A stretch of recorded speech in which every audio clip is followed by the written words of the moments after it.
আজকাল আর এই বাজারে আসতে মন চায় না। কেন গো গোপাল দাদা, কি হয়েছে? আরে সে আর বলিস কেন, মাংসের যা দাম বেড়েছে সে তো আর বলবার নয়। সে যা বলেছ, ওই খগেনের দোকানে তো দাম তো এবার আকাশ ছোঁয়া। কোথায় ছুটির দিনে একটু মাংস ভাত খাবো আনন্দ করে, তাও পারা যায় না। ওই খগেনের কথা বাদ দাও তো। জমিদার বাবুকে খাতির করে চলে কিনা, তাই ওকে জমিদার বাবু নিজের পোলট্রি থাকে, মানে পোলট্রি থেকে মুরগি ওকে দিয়ে দেয়, আর সেগুলি চড়া দামে বিক্রি করতে থাকে মানুষের কাছে। সে তো করবেই, জমিদার বাবু নিজের পোলট্রিতে শহর থেকে মুরগি এনে রাখেন আর তাদেরকে যত্নও করে ভালো, তাই ওসব মুরগির তো দাম হবেই। কিন্তু খগেন যা করে তা তো দিনে দুপুরে ডাকাতি। তবে রতনের দোকানের মাংস নেহাত খারাপ নয়, আমি তো নিজেই ওখান থেকে কিনেছিলাম গতবার। ঠিকই বলেছিস, ওর কাছ থেকেই মাংস নেব এরপর থেকে। আমিও তো বেশ কয়েকজনকে বললাম ওই খগেনের কাছ থেকে মাংস না কিনে রতনের কাছ থেকে কিনে, মানে আমাদেরই লাভ আর ছেলেটার একটু টাকা পয়সা আয় হবে। হ্যাঁ, তাই জন্যই সাহায্য আর কি। চল তাহলে আজকে রতনের দোকান থেকেই মাংস কিনবো। আর এই খগেনকে উচিত শিক্ষা না দিলে চলছে না, বাজারকে যেন মাথায় করে রেখেছে। আমাদের গ্রাম আর পলাশপুর গ্রামের মানুষ ওর মাংস কেনে, আর হরিপুর গ্রামের লোকেরা কেনে রতনের কাছ থেকে। আমাদের গ্রামের লোকেদের ঠিকমতো বোঝাতে হবে, দিলেই খগেনের কাস্টমার কমবে। আরে শুধু খগেনকে দোষ দিয়ে কি হবে? ও কি একাই টাকা ভোগ করে নাকি? কিছু অংশ তো ওই জমিদার বাবুকেও দেয় খুশি করবার জন্য। সে আর বলতে, নয়তো সপ্তাহে সপ্তাহে জমিদার বাড়িতে ওরকম আনন্দ অনুষ্ঠান চলে, এমনি এমনি কি সবই ওই 2 নম্বরই পয়সার খেলা। ওগুলোকে সব বন্ধ করতে হবে, আগে চল মাংসটা কিনি গিয়ে। কি রে রতন, ভালো আছিস? আরে গোপাল দা যে, অনেকদিন পর আমার দোকানে কি মনে করে? মানুষ ঠকলে ঠিক পথে আসে রে ভাই। ওই খগেনের দোকানে কিনে কিনে আমরা তো ফকির হতে বসেছি এক প্রকার, তাই এরপর থেকে ঠিক করেছি আমরা তোর দোকান থেকেই মাংস কিনবো। হ্যাঁ একদম, আর আমাদের গ্রামের লোকেদেরও তোর দোকান থেকে মাংস কিনতে বলবো। তোমরা যে আমার কি উপকার করলে তার বলে বোঝাতে পারবো না, তোমাদের জন্যই তো আমরা বেঁচে আছি। বলো কত কিলো দেব? আমাকে 2 কিলো। আমাকে আর রমেশকে 1.5 কিলো করে দে। বেশ বেশ, একটু বসু দিয়ে দিচ্ছি। তা কত করে কিলো নিচ্ছিস তুই? আগে দাদা 220 টাকা। দেখেছো, এই একই মাংস খগেনের দোকানে 300 টাকা। মানা যায়, এই লোকগুলো হয়েছে মাথা মোটা। রতন তুই ভাবিস না, তুই ঠিকঠাক ভাবে দোকানটা চালিয়ে যা, খদ্দের জোগাড় করবার দায়িত্ব আমাদের।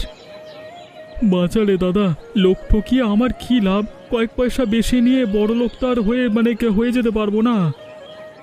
তোদের পলাশপুরের গ্রামে সব ঠিকঠাক তো? হ্যাঁ দাদা। কোনো সমস্যা হলে আমাদেরকে জানাবি। বেশ দাদা, বেশ। কি গো, আজ তাড়াতাড়ি বাজার থেকে চলে এলে? শরীর খারাপ করছে নাকি? আরে না না, ওসব কিছু না, বরং ভালো কাজই হয়েছে। ভালো কাজ মানে কি বলতে চাইছো, একটু খুলে বলো না। সব কিছুই বলছি, তার আগে এই মাংস ব্যাগটা ধরো, আজকে একটু ভালো করে জমিয়ে রান্না করো দেখি। তুমি মাংস বিক্রি না করে ঘরের জন্য নিয়ে চলে এসেছো, ব্যাপার তো আমার সুবিধের লাগছে না। তোমার এত প্রশ্ন না মাঝে মধ্যে বিরক্ত লাগে। মেয়েটার জন্য এনেছি, আর এই মাংসটা আমি নিজের দোকানের ক্ষতি করে আনিনি। বলো। ওই খগেনের দোকানে মাংস এত দাম বাড়িয়ে রেখেছে যে লোকজন আর ওর কাছ থেকে বেশি মাংস কিনছে না। তাই তো আজকে ওই অমরপুরের গোপালদা, রমেশদা এবং দীপকদা আমার দোকানে এসেছিল মাংস কিনতে। ওদের সঙ্গে অনেকক্ষণ কথাবার্তা বলবার পর গোপালদাই আমার ঘরের জন্য মাংস নিয়ে যেতে বলে আমাকে একটু কিছু বাড়তি টাকা হাতে গুঁজে দিল। বলো কি গো, তাহলে আমাদের সোনার দিন ফিরে আসছে বলো? তাই যেন হয় গিন্নি, তাই যেন হয়। কতদিন থেকে চাইছিলাম যে এই মেয়েটাকে একটু কিছু ভালো মন্দ খাওয়াবো, কিন্তু বাজারে যা অবস্থা চলছিল তার বলবার নয়। চারিদিকে এত ধার দেনা, এগুলো হয়তো তাড়াতাড়ি শোধ করতে পারবো। তুমি অযথা এত বেশি চিন্তা করো না, সব ভালোই হবে। তুমি ভালোভাবে কাজ করলেই ঠাকুর তোমার উপকার করবে। তুমি শুধু শুধু কোনো ঝামেলায় জড়াতে যেও না। ওই খগেন কিন্তু সুবিধের নয়। ঠিকই বলেছ, গোপালদা তো এও বলেছে যে ওর গ্রামের বেশিরভাগ খদ্দেরদের বলবে যে আমার দোকান থেকে মাংস কিনতে। এবারে রোজগারটা একটু ভালোই হবে মনে হচ্ছে। সামনে পুজোও আসছে, হইচই করে কাটানো যাবে, কি বলো? সে তো ঠিকই। ঠিক আছে, তুমি যাও, রান্নাটা চাপাও গিয়ে। গোপালদা, আমাদের কিন্তু কাজটা বেশ জব্বর হয়েছে বলতে হবে। খগেনটাকেই দাওয়াই দেওয়া গেছে। হ্যাঁ, কেন রে, কি হয়েছে? আরে তুমি শোনোনি? না তো। আরে আমরা রতনের দোকান থেকে মাংস কিনবার পর আরো অনেকেই রতনের দোকানে গিয়েছিল মাংস কিনতে। তা খগেনের অনেকটাই কাস্টমার হাতছাড়া হয়ে গেছে। খগেন তো পুরো পাগল হয়ে যাওয়ার মতো অবস্থা। বলিস কি রে, এ তো দারুণ সুখবর। ওই যে দাদা খগেন আসছে। এ চুপচাপ থাক, দাঁড়া। খগেন, খগেন এদিকে শোন।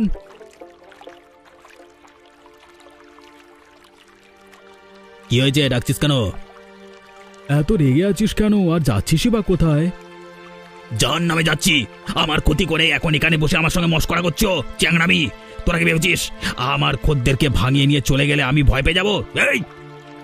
এই সে যে যাকে ভয় পেয়েছে সে তো দেখাই যাচ্ছে। হ্যাঁ, আরে দাঁড়া না রে রমেশ। তা খগেন, তুই যে আমাদের কাছ থেকে এত চড়া দাম নিতিস মানুষের, মানে মাংসের, তখন যে আমাদের ক্ষতি হতো তার বেলায়। ভাগ্যিস রতনের দোকানটাও আছে, হয়তো তোর কাছ থেকে মাংস কিনতে কিনতে আমরা বিক্রি হয়ে যেতাম। তোদের মজা না দেখি আমার শান্তি নাই রে। তোদের এই রত্নার দোকান কতদিন থাকে সেটাই দেখবো। ঠিক আছে, যা তো।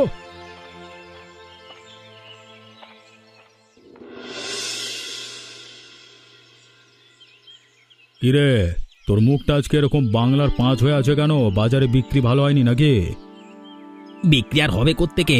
সবাই তো এই রতনের দোকান থেকে মাংস কিনছে। রতনের দোকান মানে? এতদিন তো তোর কাছ থেকেই সবাই কিনতো। আমার মাংসের দাম নাকি অনেক বেশি, তাই কেউ কিনবে না। খদ্দেররা মাংস না কিনলে যে আমাদেরই ক্ষতি রে। একটা ব্যবস্থা করতে হবে তো দেখছি। ব্যবস্থা একটাই আছে, রতনকে যেভাবে হোক সরাতে হবে। সরাতে হবে মানে? এই পৃথিবী থেকে সরিয়ে দিতে হবে।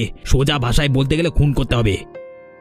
কিসব উল্টো পাল্টা কথা বকছিস? তোর মাথা ঠিক আছে? এছাড়া আর আমাদের হাতে অন্য কোনো উপায় নেই। রতনের দোকান না থাকলে সবাই আবার আমার দোকানে এসে ভিড় জমাবে। কিন্তু কাজটা করবে কে? কেন আমি? তুই পারবি? আজকে রাত্রি ওকে আমি শেষ করে ফেলবো। আপনি শুধু পুলিশের ব্যাপারটা দেখে নেবেন। ঠিক আছে, ওসব নিয়ে তোকে ভাবতে হবে না, কিন্তু কাজটা করবি কি করে? রতন আজকে বিকেলে শহরের দিকে গেছে, ফিরতে রাত হবে। ফেরবার পথে ওই নদীর কাছে আসলেই আমি ওর কাজ শেষ করে দেব। দেখ, সাবধানে কর কিন্তু। আরে হ্যাঁ হ্যাঁ, ওসব নিয়ে ভাববেন না। আজকে শহর থেকে ফিরতে অনেকটাই দেরি হয়ে গেল। নীলিমা বোধহয় এতক্ষণে ঘুমিয়ে পড়েছে। আবার কালকে সকালে দোকান খুলতে হবে যে। যাই, একটু নদীর ধারে গিয়ে হাওয়া খেয়ে বাড়ি যাব। এই যে দাদা, শুনছেন? কে কে আপনি? হ্যাঁ, আমি যেই হই না কেন আপনাকে ডাকছি যখন, দাঁড়ান না। আপনি কে আগে তো বলবেন। আরে এ কি, আপনি আমার হাত ধরে টেনে নিয়ে যাচ্ছেন কেন? মুখটা থেকে চাদরটা সরিয়ে ফেলুন। কোনো কথা বলবেন না, যেখানে নিয়ে যাচ্ছি যাবেন।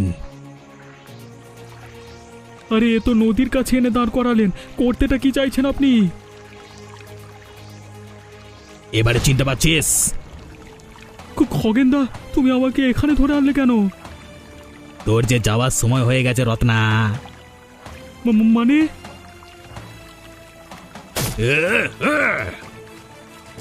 বাঁচাও! এবারে জমির দক্ষিণ দুয়ারে গিয়ে বসে থাকবি পা ঝুলিয়ে।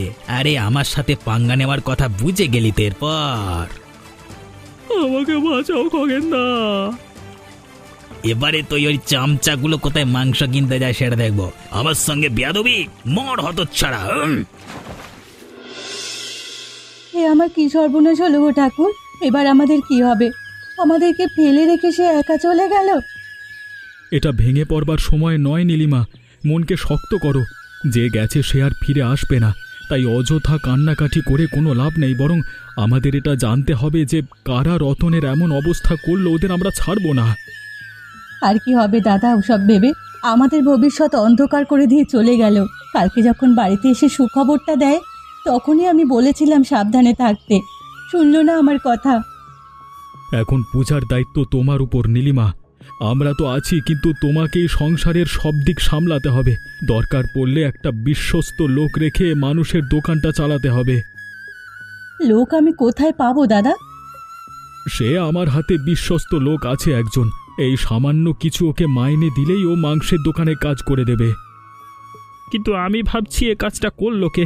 নদী থেকে ওর দেহ উদ্ধার করবার পর রতনের দিকে তাকিয়ে থাকতে পারিনি, কি বিভৎসভাবে খুন করেছে। এখনো বুঝতে পারছিস না? ওগুলো সব ওই খগেনের কাজ, আর ওকে ইন্ধন যোগাচ্ছে ওই জমিদার। ওদেরকে আগে শেষ করতে হবে, নয়তো এই গ্রামগুলোর আর কোনো অস্তিত্ব ওরা রাখতে দেবে না। কিছু বুদ্ধি খুঁজে পেলে? বুদ্ধিটা একটা এসেছে, তবে তার জন্য বুড়িমাকে লাগবে। আচ্ছা নীলিমা, তোমাদের একটা ওই পুরনো বাড়ি ছিল না? হ্যাঁ, ওই তো জঙ্গলের পেছনে। ব্যাস, ওখানেই তাহলে ওই খগেনের জীবনের লীলা শেষ হবে। কি করতে চাইছোটা কি? সব বলবো, তবে তার আগে তুই ওই লোকটাকে বলে মাংসের দোকানের কাজটা শুরু করে দে। আর কালকে রাত্রে ওই পুরনো কুঁড়ে ঘরটায় কেরোসিন ঢেলে দিতে হবে চারিদিকে। বুঝে গেছি কি করতে হবে, কিন্তু তাকে এখানে আনবে কি করে? ওটার জন্যই তো বুড়িমার কাছে যেতে হবে। চল এক্ষুনি যাই বরং আমি আর তুই। কিরে রমেশ, রতন মারা যাওয়ার পর তুই এই দোকানের হাল ধরেছিস নাকি? তাতে কি তোমার কোনো সমস্যা আছে খগেনদা? না না, আমার সমস্যা থাকবে কেন? সমস্যা তো বরং ওই নীলিমার। হ্যাঁ, মানে কার হাতে দোকান ছেড়ে দিয়েছে, এখন সব দিকে ডুববে। কিন্তু এত মুরগি, এত টাকা তোরা পাচ্ছিস করতে গেবে? সেসব খবর তোমাকে দিতে যাব কেন? না না, আমাকে দিয়ে তোদেরও কোনো কাজ নেই। আর হ্যাঁ, খবর আমি একা একাই বার করে নিতে পারবো, তার জন্য তোর সাহায্য লাগবে না। রতনকে যেমন শেষ করেছ, আমাকেও কি শেষ করবার কথা ভাবছো নাকি? কে বললো আমি রতনকে মেরেছি? ওসব উল্টো পাল্টা আজগুবি গল্প আমার সামনে করবি না, আমার মটকা তাড়াতাড়ি গরম হয়ে যায়। দেখো খগেনদা, তোমার সঙ্গে আমি এখানে দাঁড়িয়ে তর্ক বিতর্ক করতে আসিনি। নীলিমা আমাদের বলেছে দোকানটা সামলাতে, তাই সামলাচ্ছি। কয়েকদিন পর নীলিমাই এসে দোকানে বসবে হিসেবপত্র নিয়ে, তখন আমি আর থাকবো না। বাপরে, তোদের সব চিন্তা ভাবনাকে পেন নাম জানাতে ইচ্ছে করছে। একটা মেয়ে ছেলে হয়েছে নাকি দোকানে বসবে, তো আবার মাংসের দোকানে? কেন, তোমার কষ্ট হচ্ছে যে মেয়ে ছেলের সঙ্গে ব্যবসা করতে যুদ্ধ করতে হবে? এতই ভয় যখন দোকান খুলেছিলে কেন? এই রমেশ, তুই জেনে রাখ, এই খগেন কাউকে ভয় পায় না। সে যে দোকান করবে করুক, আমার দোকান ঠিকই থাকবে, আর খদ্দেরও আমার কাছ থেকেই মাংস কিনবে। তুমি যে নিজেকে মানুষ বলো কি করে, সেটাই আমি ভেবে অবাক হই। যে একটা মহিলা আর একটা বাচ্চা মেয়ের সম্বলকে কেড়ে নিতে পারে, সে নাকি মানুষ? মুখ সামলে কথা বল রমেশ। যেটা সত্যি সেটাই বলছি। ও আমার নাকি খুন করবে, সাহস আছে? কার সাহস আছে তা কদিন পরই দেখতে পাবি বে। তোদের এই দোকান কতদিন থাকে আমি সেটা দেখবো। আরে দেখো দেখো, এখন যাও এখান থেকে, যত সব। এলি রে? আমরা বুড়িমা, গোপাল এবং দিবাকর। ও তোরা, আয় আয় বস। কতদিন পর এলি? আমি তো ভেবেছিলাম তোরা আমাকে ভুলেই গেছিস। না গো বুড়িমা, তোমাকে ভুলবো কেন? বরং আজকে তোমার সাহায্য চাইতেই এসেছি তোমার কাছে। এ বুড়ির কাছে আর কি সাহায্য চাস তোরা? খগেন তোমার কাছে আসে বুড়িমা? ওই হতচ্ছাড়াটার নাম আমার সামনে নিবি না। আমার সর্বশান্ত লুট করে নিয়ে চলে গেছে। মাঝে মাঝে আসে, দেখা করে। ওই কুলাঙ্গারটা কবে যে মরবে তার আশায় বসে আছি। ওই গ্রামের রতনের কথা শুনেছ বুড়িমা? কোন রতন? মাংসের দোকান যার আছে হাটের মধ্যে? হ্যাঁ গো বুড়িমা, ওই রতন। এই একটু আগে লোকেদের মুখে শুনলাম এই কথাটা। কে যেন খুন করে ওকে নদীতে ফেলে রেখে এসেছে। ইস, ওর বউ বাচ্চারা এখন কি যে করবে। আমরা সেখান থেকেই আসছি বুড়িমা। কে খুন করেছে জানো তুমি? আমি কিভাবে জানবো বলতো বাপ? তোমার খগেন। বলিস কি? হ্যাঁ বুড়িমা, ওর মাংসের দাম বেশি বলে যখন সবাই রতনের কাছ থেকে মাংস কেনা শুরু করলো, তখন তার রাগ উঠল আর রতনকে রাত্রিবেলায় খুন করলো। ছি ছি, ওর এতটা অধঃপতন হয়েছে। ওকে জম যে কেন তুলে নেয় না সেটাই ভাবি। তাই আমরা একটা ফন্দি বার করেছি বুড়িমা, কিন্তু সেখানে তোমার সাহায্য দরকার। কি করতে হবে বল, আমি করব। তোমাকে আজকে খগেনকে তোমার বাড়িতে ডাকতে হবে, আর কথায় কথায় রতনের বাড়ির কথা তুলতে হবে। তোমাকে বলতে হবে যে রতন অনেক টাকা পয়সা লুকিয়ে রেখে গেছে তার ওই পুরনো কুঁড়ে ঘরের ভেতর, সেখান থেকেই নীলিমা সব টাকা পাচ্ছে। ওটা শুনেই খগেন সেগুলো চুরি করতে যাবে, আর তারপরেই ওর ভবলীলা সাঙ্গ করব। বেশ বেশ, তাই হবে। ওই হতচ্ছাড়াটা মরলেই শান্তি। ওর ফুটফুটে ছোট বাচ্চাটার বাবাকে ওভাবে কেউ খুন করে? ওদের পরিবারকে জলে ভাসিয়ে দিল পুরো। দুঃখের কথার কি বলবো বলো, আমরা যতটা পেরেছি নীলিমাকে সাহায্য করছি। আমিও তোদের সঙ্গে আছি, কোনো অসুবিধে নেই। তুমি শুধু আজকের মধ্যে কাজটা করে দাও, বাকিটা আমরা দেখে নেব। শুধু আমার একটু কষ্ট হবে, আমার নিজের ভাইয়ের ছেলে খগেন, তাই নয়তো ওই ছেলেকে আমি অনেক আগেই শায়েস্তা করে দিতাম। ওই জমিদারের পাল্লায় পড়ে আজ ওর এ অবস্থা হয়েছে। এতটা বার বেড়েছে ওর। সে আর তুমি কি করবে? ঠিক আছে, আমরা তাহলে আসি।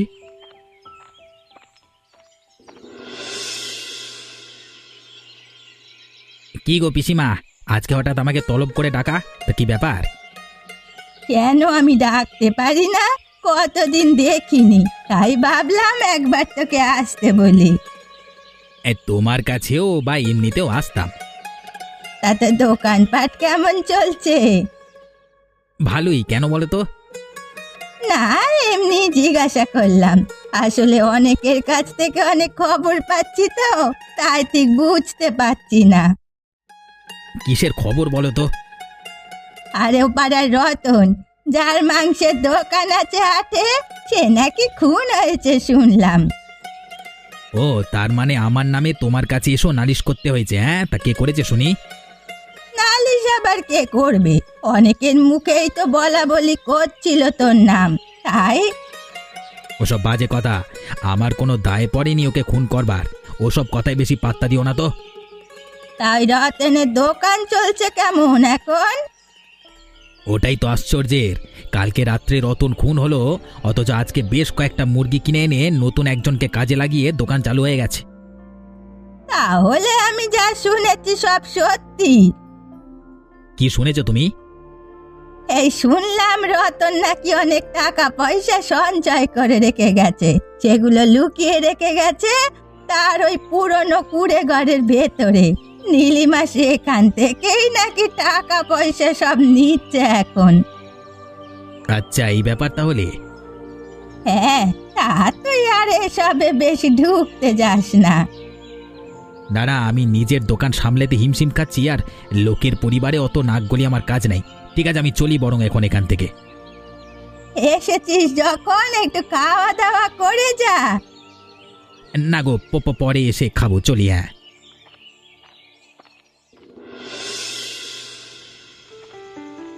বুড়িমার কাছে ভালো খবরটাই পাওয়া গেছে। তাহলে রতনকে খুন করেছি, এবার তার সমস্ত টাকা পয়সা চুরি করে নিতে পারলি কেল্লাফতে। আমাকে আর দেখে কে? এই গ্রামে তখন মাংসের দোকান শুধুমাত্র আমারই থাকবে, আমিই রাজ করব। সবাই তো ঘুমিয়ে গেছে দেখছি, এত রাত্রে জেগেও বা থাকবে কে?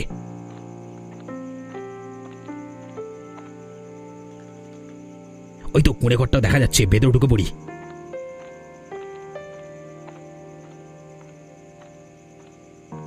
চারিদিক এত অন্ধকার, না টর্চটা জ্বালি। মার মার, মেরে দে। ওরে বাবা, ওরে বাবা, লাগছে। কিরে খগেন, জানতাম তুই আসবি, তাই তো বুড়িমাকে দিয়ে এই মিথ্যে গুজবটা ছড়িয়ে দিয়েছিলাম। আমাদের কথা তো বিশ্বাস করতিস না, তাই বুড়িমাকে দিয়েই বলালাম তোকে। তোদেরকে আমি দেখে নেবো। আমাদেরকে দেখা এত সহজ নয়, অনেক দেখেছো তুমি বাবা জীবন। এবার যে আমাদের দেখানোর পালা। নাটকটা তুই শুরু করেছিলি, শেষটা আমরা করব। এই রমেশ, বাঁ দেখে।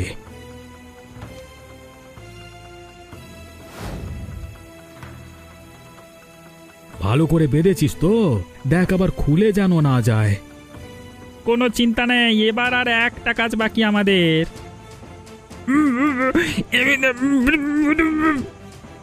চুপ কর বেয়াদব। একজনের ক্ষতি করে এখনো তোর শান্তি হয়নি?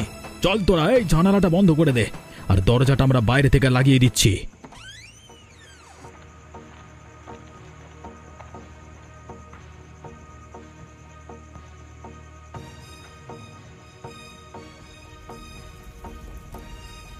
ব্যাস, খেল খতম। এবার ওই জমিদারটাকে শায়েস্তা করতে পারলেই আর কোনো চিন্তা নেই।